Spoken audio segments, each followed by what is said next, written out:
और एक राकेश कुमार जी हैं कोई, अच्छा, उन्होंने प्रश्न किया है रामायण के विषय में हाँ, कि लव कुश ने भगवान राम से युद्ध क्यों किया।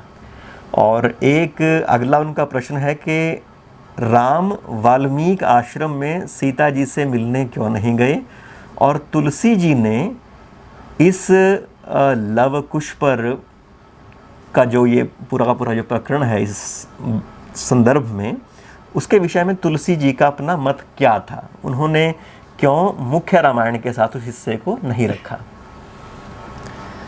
रामायण जो है वो एक नहीं है, रामायण सतकोटि अपारा। इतनी रामायण हैं दुनिया के अंदर कि उनकी गिनती करना भी मुश्किल है। हिंदुस्तान में ही बहुत रामायण है, आनंद रामायण है, अद्भुत रामायण है, अध्यात्म रामायण है, वाल्मीकि रामायण है, ऐसी बहुत सारी रामायण हैं, अलग अलग रामायण हैं। और उनमें अलग अलग तरीके से राम के चरित्र को, और अब तो जो हमारे नए कवि हैं वो तो लिख रहे हैं कि राम तुम्हारा चरित्र तो स्वयं काव्य है, कोई कवि बन जाए सहज संभाव्य है। राम तुम्हारा चरित्र तो एक खुद ही कविता है, कोई भी आदमी जो उस चरित्र को लिखेगा कवि बन जाएगा दुनिया के अंदर, कोई बड़ी बात नहीं है कविता तुलसीदास बनने। तो लव और कुश का जो मामला है वो अलग अलग तरीके से लोगों ने दिया है। वाल्मीकि ने कहीं भी राम और लव कुश की लड़ाई नहीं दिखाई। आदि रामायण है वो वाल्मीकि है, वाल्मीकि ने ये नहीं दिखाया कहीं भी कि लव और कुश की राम से लड़ाई हुई है। ये तो कथा सरित सागर के अंदर आकर के जो रामायण लिखी गई उसमें लव और कुश को कि राम से लड़ाई की गई और लड़ाई के बारे में बताया गया, और उसका कारण उन्होंने वही बताया उसमें कि राम जो है अश्वमेध करने के जा रहे हैं तो उनमें राज मद आ गया है। अश्वमेध वही राजा करता है जिसके अंदर ये मद आ जाए कि मैं दुनिया को जीत लूँ और सबको जीत करके सबको अपने अधीन बना लूँ। जिस राजा के अंदर ये बात नहीं आएगी वो कभी भी अश्वमेध नहीं करेगा। अश्वमेध का घोड़ा ही इसलिए छोड़ा जाता है कि सब राजा या तो मेरे अंडर में ये स्वीकार कर लें कि हम आपको क्या अधीनता स्वीकार करते हैं, या हमसे लड़ाई करें और लड़ाई में हम उसको जीत लेंगे। तो जो राजमद राम के अंदर आ गया है, ये वाल्मीकि के आश्रम में रहे, इनको संस्कार दिए गए, और उस संस्कार में ये था कि राजा के अंदर अगर मद आ जाता है तो वो डिक्टेटर बन जाता है। वाल्मीकि ने इनको जगह जगह यही दिया है। वाल्मीकि के रामायण में, उसमें महाभारत में तो ख़ास तौर से जो शांति पर्व है उसमें राजधर्म में सबसे बड़ी बात ये कही है कि राजा को तो हमेशा ये ध्यान रखना चाहिए, भूप भानु सो होए। राजा तो सूर्य की तरह होना चाहिए कि अपनी कृपा से लोगों को अंदर चेतना भी जागृत कर दे और अपनी कृपा से लोगों के ऊपर वर्षा भी करे, उस वर्षा के कारण से लोग संपन्न हो जाएं।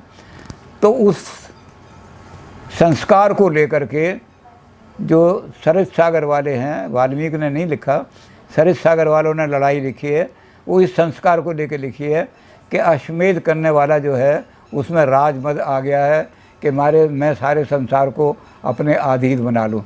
इसलिए उसके अहंकार को तोड़ना कि राजा जो है हमेशा प्रजा को अपना सेवक समझे, अहंकार ना आने पाए, इसलिए उन्होंने हथियार उठाए। ये वाल्मीकि में नहीं है, ये कथा सरित सागर में है। तुलसीदास ने अपने अनेकों ग्रंथ लिखे, एक ग्रंथ नहीं है तुलसीदास का। रामचरितमानस में उन्होंने लिखा, मंगला नाम च कर्तारो वंदे वाणी विनायकम। मैं इस ग्रंथ को इसलिए लिख रहा हूँ कि जहाँ इस ग्रंथ का पाठ हो वहाँ मंगल ही मंगल हो, किसी तरह से अमंगल ना आए, अनिष्ट ना आए। तो जो मंगलकारी ग्रंथ है उसका अंत हमेशा सुखांत होना चाहिए। दुखांत अंत वाला कोई भी ग्रंथ वो मंगलकारी नहीं हो सकता। तो तुलसीदास जी ने इस ग्रंथ को सुखांत बनाने के लिए इसमें लव और कुश का और सीता जी के वनवास की बात रामचरितमानस में नहीं कही, लेकिन उन्होंने गीतावली नाम का एक ग्रंथ लिखा है, वो भी तुलसीदास की गीतावली रामायण कहलाती है। उसमें 8 पद ऐसे हैं जिसमें सीता के वनवास की बात कही गई है कि सीता को वन में जाना पड़ा, किस लिए जाना पड़ा, और उसमें बात क्या दिखाई गई है कि सीता के चरित्र की उज्ज्वलता दिखाई गई है। सीता ने खुद ही कहा है कि अगर मेरे कारण से राजा वो जो दुनिया में बदनाम हो जाए उसको राज करने का कोई अधिकार नहीं है। राजा को राज करने का अधिकार तभी तक है जब तक उसको जनता का विश्वास प्राप्त है और जनता में उसके प्रति श्रद्धा है।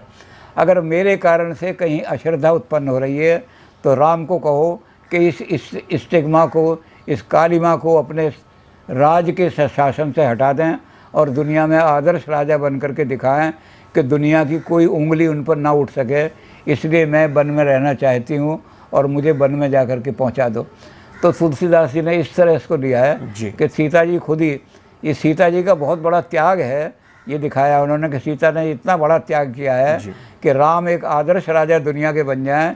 इसलिए जो भी पॉइंट ऐसा उठ रहा है जो राम पर उंगली उठ रही है, तो जब रामायण पर चर्चा करेंगे अभी इसके बाद, ये जो हमारे कार्यक्रम चल रहे हैं दर्शन शास्त्र के, इस दर्शन शास्त्र के बाद फिर चर्चा करेंगे रामायण की भी, महाभारत की भी थोड़ी थोड़ी चर्चा करेंगे।